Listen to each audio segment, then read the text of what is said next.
Hello friends, দেখো নতুন series বানাবো বলেছিলাম, যেটা নিয়ে তোমাদের বলেছিলাম যে ডাব্লিউবিসিএস টিভিএস এর কোশ্চেন নিয়ে একটা ভিডিও বানাবো। তো সেটারই আজকে জিওগ্রাফি কোশ্চেনগুলো দিয়ে দিচ্ছি। পরে পরে তোমাদের সমস্ত জিওগ্রাফি, হিস্ট্রি, ইকোনমিক্স, পলিটি, ঠিক আছে, ম্যাথ জিআইটা বাদে ইংলিশ সব পাবে। ম্যাথ জিআইটাও দেবো, সেটা একটু ক্যালকুলেশন ব্যাপার আছে। তো দেখো, জিওগ্রাফিতে এমনিতে 2017 সালে 33টা কোশ্চেন এসেছিলো।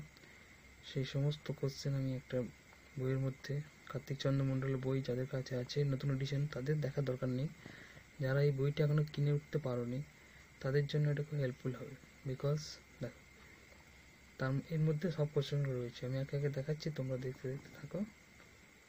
দেখো, নেকটন জলে সন্তরণশীল জীব। ওজন সুরক্ষিত রাখার যে আন্তর্জাতিক দিবস ছিল 16 সেপ্টেম্বর। এই যে পেরিয়ার বাঁধ অসন্তোষের কারণ তামিলনাড়ু ও কেরলের মধ্যে চলছে, ঠিক আছে। ভারতের বন্দরগুলো পশ্চিমবঙ্গের প্রবেশ করে। ঘাট কথার অর্থ হচ্ছে সিঁড়ি। নবগঠিত রাজ্য রাজধানী অমরাবতী। পোলাভারম প্রকল্প যেটা রয়েছে সেটা কোন নদীর সংশ্লিষ্ট রয়েছে? গোদাবরী। নিম্নলিখিত প্রশাসনিক বিভাগের নাম নয় কলকাতা অবশ্যই। এরপর দেখো, পশ্চিমবঙ্গের অরুণাচল ভূপ্রকৃত অঞ্চল যার বিশেষ দেখা যায় না, সেটি হচ্ছে পশ্চিম মেদিনীপুরে। পশ্চিমবঙ্গে মালভূমি অঞ্চলের মাঝ বরাবর যে খরা প্রত্যক্ষ খুবই সীমিত বৃষ্টিপাত।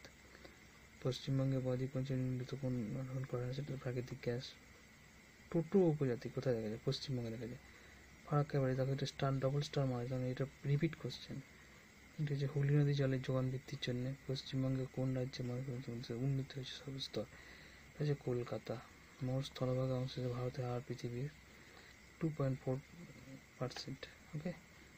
দ্রাঘিমা হিসেবে পূর্বতম প্রান্তে অবস্থিত ভারতের রাজ্য হচ্ছে অরুণাচল প্রদেশ, ঠিক আছে। সাধারণত গ্রীষ্মকালীন মৌসুমী বায়ু দক্ষিণবঙ্গে এসে পৌঁছায় জুন মাসের 5 থেকে 10 তারিখের মধ্যে। এখন যে বৃষ্টি হচ্ছে বাবা। ভারতের কোন রাজ্যে সার্বিক বৃষ্টিপাতের অবশ্যই তোমরা জানো, মেঘালয়। ভারতের সবচেয়ে বেশি এলাকা জুড়ে রয়েছে পলি মৃত্তিকা, 45.6%। নেক্সট কোশ্চেন দেখো, এদিকে চলে এসো তোমরা। দেখো, নিম্নলিখিত কোন রাজ্যে স্থানান্তর কৃষি দেখা যায় না? আমাদের এখানে স্থানান্তর কৃষি হয় না, সাধারণত একই ধরনের চাষ হয়, তাই জন্য পশ্চিমবঙ্গ, ঠিক আছে। সবুজ বিপ্লব, গম, এটাও রিপিট কোশ্চেন, বহুবার এসছে। কৃষি উৎপাদনের মূল্য হিসেবে ভারতের গুরুত্বপূর্ণ বাণিজ্যিক ফসল হচ্ছে কার্পাস।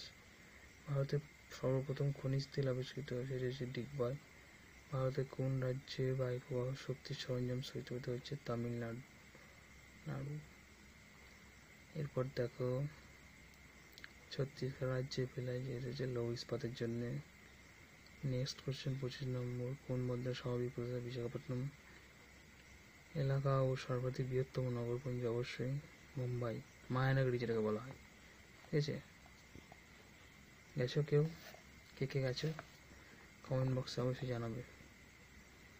দেখো, ডিভিসি নিয়ে তখন কন্ট্রোভার্সি চলছে। ডিভিসিটা তাই জেনে রাখা দরকার। ডিভিসি অনেকবার বহুবার রিপিট হয়েছে। ডিভিসি একটা এমন ক্যারেক্টার যে বলে যে রাজ্য বলে ও জল ছেড়ে দিলে আমার বানভাসী হয়ে গেলাম, কেন্দ্র বলে আমরা জল ছাড়িনি, আমাদের জল ধারণ ক্ষমতা নেই। এই নিয়ে একটা তর্জা করে সাধারণ মানুষের জীবন একদম যাকে বলে বরবাদ। নেক্সট দেখো, 2011 সালের ভারতের 50% বিশ্ব উন্নয়ন রিপোর্ট অবশ্যই রাষ্ট্রপুঞ্জ। দ্বিতীয় পঞ্চবার্ষিক পরিকল্পনা ছিল মহালন্ডিস তত্ত্ব অনুযায়ী, সে সবাই জানি আমরা। মানবিক উন্নয়ন সূচক প্রথম 1990 সালে। জনসংখ্যার হিসেবে পৃথিবী দ্বিতীয় হলে আয়তন হিসেবে পৃথিবী কত? এটা রিপিট কোশ্চেন, কিন্তু মেনে এসেছিল একবার। এটা সপ্তম। 1853 সালে ভারতে প্রথম রেল লাইন চালু হয়েছিল বোম্বে ও থানার মধ্যে। থানা তো নয়, থানে, বোম্বে টু থানে। ওকে, তো that's it for today listen. দেখো, চ্যানেলটা সাবস্ক্রাইব করে নাও, বিকজ জিওগ্রাফি 2017, তার মানে 2001 সাল পর্যন্ত কোশ্চেন এখানে আছে। তার মানে আরও 16টা ভিডিও জিওগ্রাফির জন্য, 17টা ভিডিও হিস্ট্রির জন্য, ইকোনমিক্সের 16-17টা ভিডিও হবে। তো সব ভিডিওগুলো পেতে গেলে নোটিফিকেশন বেলটা যেটা রয়েছে, বেল আইকনটা ক্লিক করে রেখে দেবে, বিকজ যখনই আমি কোনো কিছু আপলোড করব নোটিফিকেশান তোমাদের কাছে চলে যাবে, অ্যাজ সুন অ্যাজ পসিবল তোমরা দেখতে পারবে, তোমাদের কাজে লাগবে। ওকে, সো সাবস্ক্রাইব মাস্ট, দেন শেয়ার করো। ওকে, তো পরবর্তী লেসনের জন্য আজকের জন্য